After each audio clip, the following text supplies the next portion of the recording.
Okay, so tell me a little bit about the Anixter Center and how it all got started. Yeah, so first off, thank you so much for having me and Anixter. Super excited for this opportunity. Anixter Center is a social impact nonprofit that primarily serves the Chicagoland area, but also really serves the entire state of Illinois.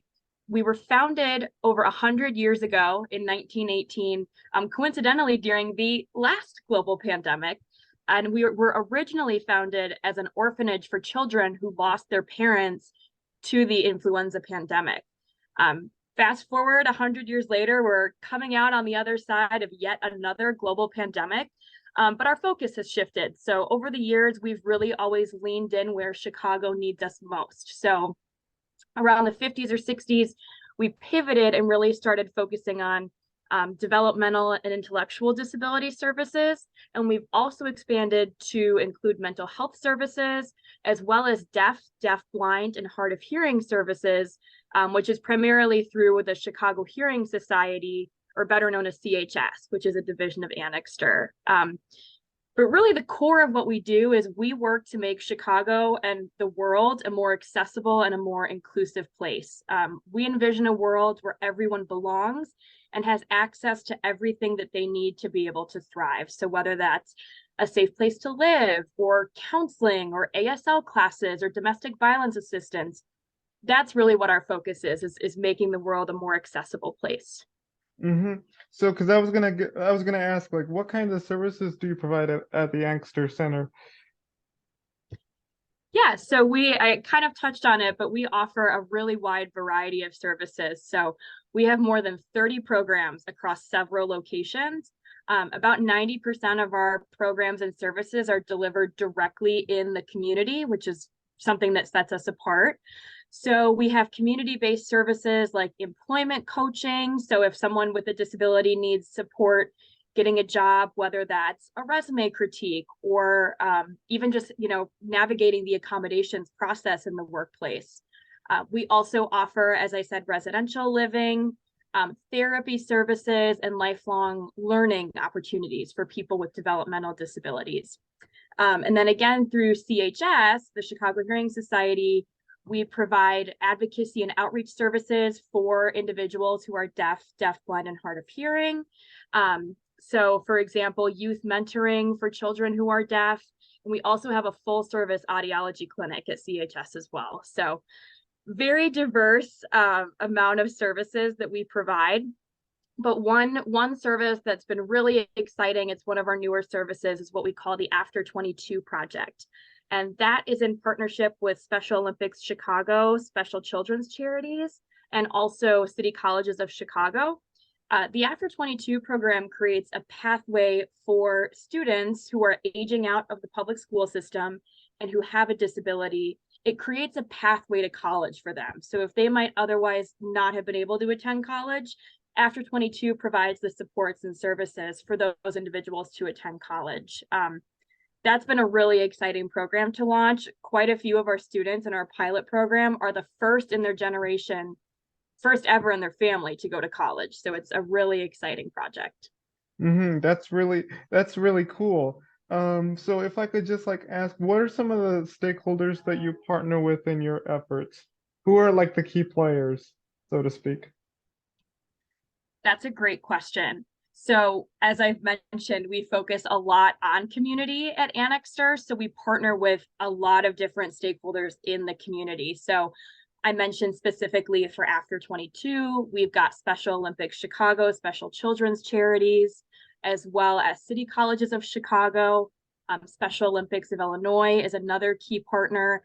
And then another service that we provide is we call it Disability Forward Consulting Services. So those are services primarily for for-profit companies that works to we help make their workplace a more accessible place to be. So whether that's helping them start an employee resource group focused on disability or doing neurodiversity trainings.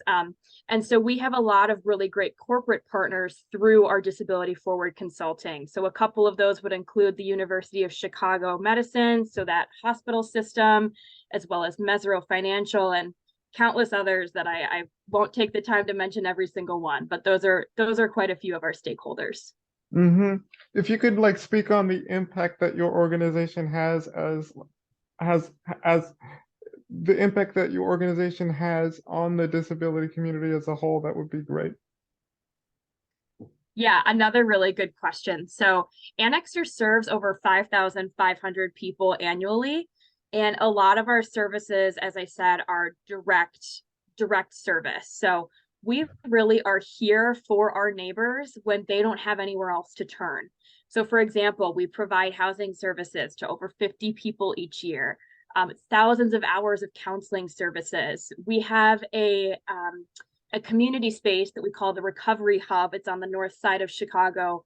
And we had a wonderful story of impact where a woman shared her story that she really struggled to find a place to belong because of her history with mental illness. And as she started coming to the Recovery Hub, she found that place of community, and she really found a place where she belonged and didn't feel judged. So I love that specific story of impact.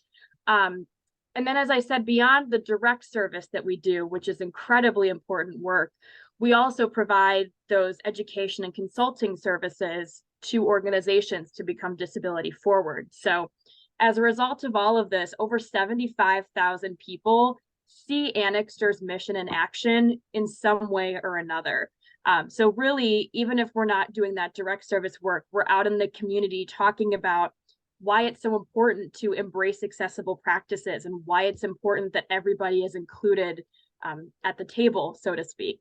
And then again, I'll mention CHS is really one of the forefront leaders in the state of Illinois when it comes to deaf, blind, and hard of hearing, thought leadership and advocacy. So those are just a few examples of our impact. Mm-hmm. Lastly, like how do you like create an inclusive and welcoming world for people with disabilities? Because, there's the stigma of disability, that's persistent in our society, with things like ableism and whatnot. So how do you guys as an organization sort of tackle that? Yeah, a really important topic and really gets to a lot of the core of what we believe at Anixter. So just to clarify, do you mean specifically within Anixter's workplace or how the work we does fights like ableism and the stigma? Yeah, the latter, yeah. Okay, appreciate you clarifying. So again, I'll give some examples from our neurodiversity training and some of our disability forward consulting. We talk a lot about this idea that there's a lot of almost fear of the unknown. I'm going to use employment as an example. So I don't know the exact number off the top of my head, but somewhere between 80 to 90% of people with disabilities are unemployed, which is a huge disparity between people who don't have disabilities. And part of that is because companies just don't know where to start when it comes to hiring someone with a disability. They don't know where to find that talent. They may have a fear that accommodations are costly. And so we fight that stigma by coming into these companies and saying, sometimes the employees with disabilities can outperform those without disabilities. And even if they might need an accommodation, more often than not, accommodations don't cost any money. And sometimes if you're implementing a universal practice or a more accessible practice in the workplace, it benefits all the employees, not just the ones with disabilities. So that's one very specific example of how we fight ableism and the stigma. Another way I would say is just through our direct service work, we partner with the people that we serve. It's not, I think a lot of times service providers think of the people we serve as other. They're different from us. We don't think like that at Anixter. We really partner with each individual and we determine together what are their goals? What does success look like for them? Because services are not a one size fits all. We really want to make sure that we're being person-centered and working with each individual so they can be out in the community as much as possible or engaging in lifelong learning or other, whatever success looks like for them. Mm-hmm.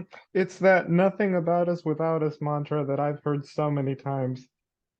Absolutely. Yes, very much agree with that. Mm-hmm.